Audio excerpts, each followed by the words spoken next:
예, 안녕하십니까. 가정명상센터 원장 하트러브입니다. 지금 이제 그 빛의 몸에 대해서 한 이제 40회 넘게 이제 쭉 연재를 하고 있는데요. 수행을 이제 뭐 여러 가지 측면에서 이제 나눌 수 있는데요. 또 다른 측면으로 보면, 크게 보면 이제 그 색에서 공으로 들어가는 그 본성, 저 마음자리를 보는 그러한 불교적인 수행법이 있고요. 그 다음에 또 하나는 그 공에서 색으로 나오는 창조 쪽이죠. 그러면 뭐 굳이 얘기하면 저 종교라고 하면 이제 기독교가 될 수 있겠네요. 뭐 이쪽에 그 수행법이 있어요. 그러니까 이건 이제 빛의 몸을 만드는 거죠. 근데 이 사실은 이 두 가지가 서로 보완 관계에 있는 거거든요. 그래서 굳이 얘기하면 수행법으로 이 두 가지를 나누면 그 빛의 몸이 되는 것, 즉 공에서 색으로 나오는 거는 이제 합일 쪽이고요. 합일 쪽인 수행이고요. 즉 감응 쪽이죠.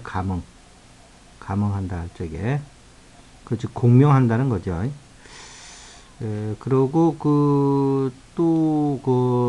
이 본성을 보는 공부는 사마타나 이파사나 뭐 이쪽으로 해서 알아차림 뭐 이쪽에 이제 수행법이 이제 대표적인 게 있는 거죠.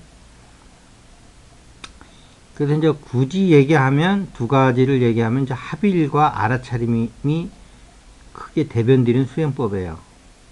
합일과 알아차림. 굳이 다르게 얘기하면 합일은 느낌이고요. 알아차림은 느낌이 아닌 정신적인 거죠. 그러니까 이것이 좀 차이가 있어요. 그래서 불교에서의 알아차림은 느낌 속에 있는 게 아니고요. 그걸 알아차리는 거예요. 그런데 이 그 빛의 몸을 만드는 합일 수행은 그 전체와 부분이 전체 속으로 들어가서 즉 모라 즉 합일이 되는 거죠. 그 전체의 그 공명의 개체의 진동수가 그 같이 그 공명이 됨으로 해서 개체성이 전체성을 이제 포함하는 것이죠. 이러한 이제 그 수행법이 크게 나눠지는 거예요.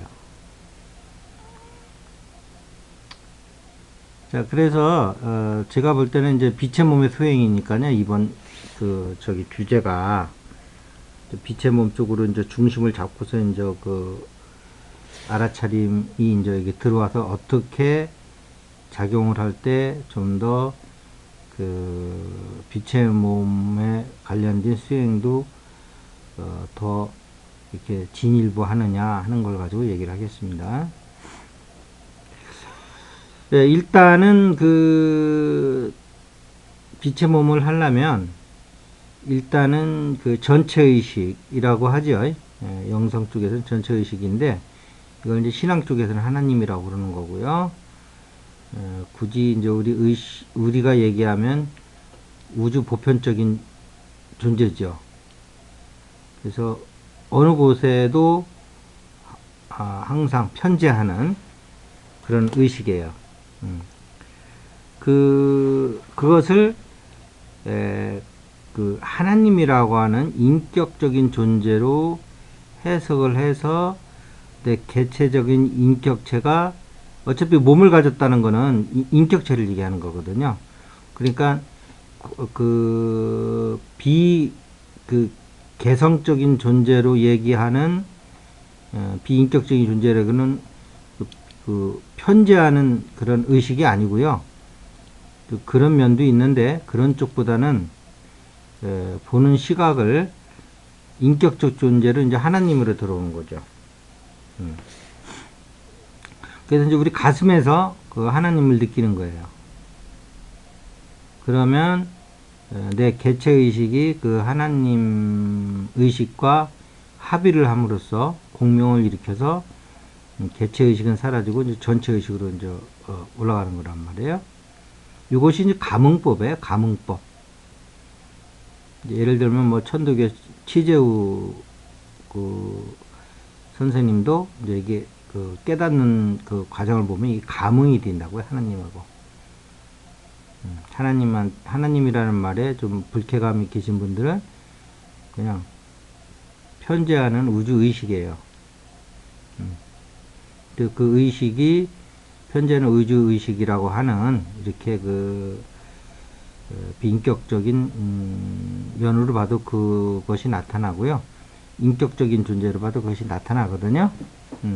마치 우리 개인도 개인적인 면과 공적인 면이 있듯이 이렇게 이제 볼 수 있는 거예요. 그래서 근데 그것이 우리한테는 상당히 다르게 느껴져요. 우리도 어떤 사람을 볼 때 개인적으로 만나는 거와 공적으로 만나는 거는 전혀 다른 두 사람을 보는 것 같은 느낌을 받을 수도 있을 거예요. 이 하나님이라는 존재, 또 다른 표현을 하면 우주에 편재하는 그 의식도 마찬가지예요. 근데 이 수행을 할 때는 불교는 그렇게 비인격적인 존재를 보는 거고요. 그러니까 그걸 본성이라고 그러는 거예요. 물론 하나님과 불교 세계는 본성은 조금 다르긴 한데 어쨌든 비인격적 존재를 보는 거예요. 불교는. 근데 이제 기독교는 그걸 인격적 존재로 보는 거죠. 특히 예수님을 보면 뭐 완전히 아버지 그러잖아요. 인격적 존재를 보는 거예요. 그런데 그 개체성을 떠났을 때는 그것이 공적인 존재로 편재하는 우주의식으로 나타나지만 우리 안에 들어와 있는, 즉 제가 예를 들었죠. 스폰지 안에 들어와 있는 저수지물은 지극히 그 스폰지에 대해서 그 인격성을 떼요. 자애롭고 자비롭고 이 자애롭고 자비롭다는 게 이제 인격적인 면을 얘기하는 거잖아요. 근데 이걸 여러분이 체험하실 거지, 제 얘기를 듣고 그럴 수도 있겠다 그렇게 생각하시면 안 되고요. 체험을 하셔야 되는 거예요. 가시면서. 그래서 이제 또 하나님과 대화하시는 분들도 많이 있잖아요. 그런 게 이제 그 인격적인 면으로 만나기 때문에 그런 거예요. 그렇게 해서 이제 그거 하나 되면요. 그럼 여기서 이제 기존에 이제 그 비체물을 만드는 거는 그냥 모라의 경지로 가는 거고요. 그런데 이게 이제 불교적인 성향이 들어오면 여기서 그 합일된 상태를 알아차리는 거예요. 그러면 그 우리의 동양적인 그 철학으로 보면 무극인 그 본성과 태극인 하나님과 그 물론 이때는 이제 황극의 그 개체성은 이제 그 전체성이 이제 들어간 상태 없는 상태지만 요 두 가지 수행이 동시에 이루어지는 거예요. 깨어 있음과 모라가. 그러니까 이게 언어로는 설명이 안 되는 거죠. 모라인데 무슨 깨어 있음이 있을 수가 있어요. 어떻게 또 깨어 있는데 모라가 될 수 있냐고요. 안 되는 거죠. 근데 이거는 우리가 언어가 갖는 한계성이지 실제 수행에서는 될 수 있다는 거예요. 언어에 너무 얽매이시면 안 돼요. 수행이라는 것은 체험하고 증득하는 것이기 때문에 언어를 넘어서 있는 부분이 있는 거예요. 그래서 불교에서 분립물자, 언어도단 이런 얘기를 하는 거거든요. 그러면 여러분들이 그 의식의 상승도 가져오면서 동시에 빛의 몸도 만들 수가 있는 거예요.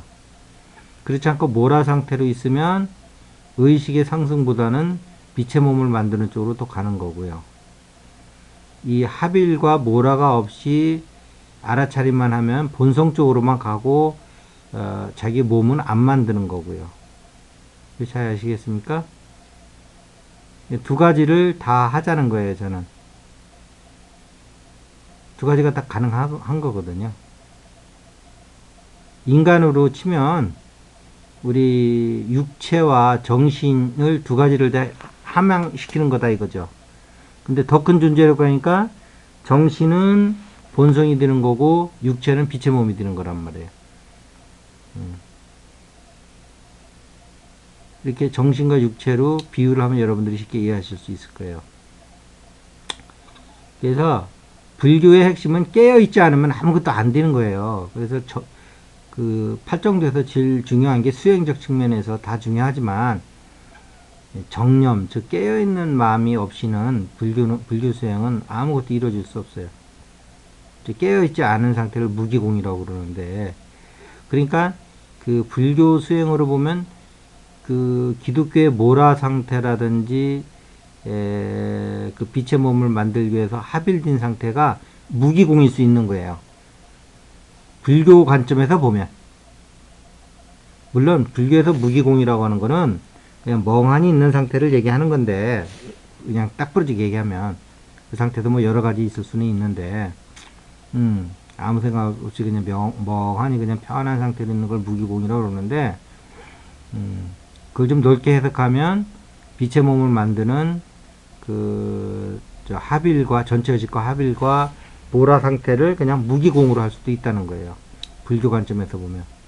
그러면 불교에서 제일 터부시하는 게 무기공인데, 불교를 공부하는 사람들은 이쪽으로 이제 접근을 할 수가 없는 거예요. 그런 관념을 가지면, 그런 개념을 가지면.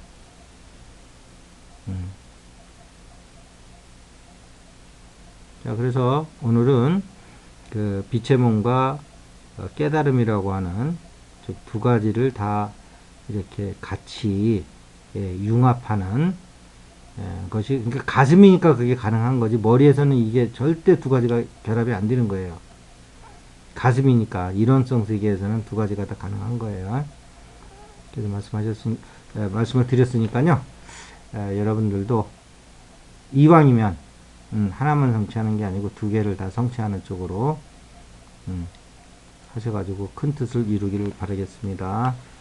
물론 이것을 가지고 여러분들 수행에 아주 구체적인 사례까지 다 적용은 좀 불가능한다 할지라도, 여러분들이 어떤 큰 뜻을 내고 큰 길을 걸어가는 데 있어 가지고 어떤 중요한 판단을 하는데 중요한 자료가 될 수 있는 건 틀림없는 얘기가 되겠죠. 자, 오늘 감사합니다. 이만 마치도록 하겠습니다.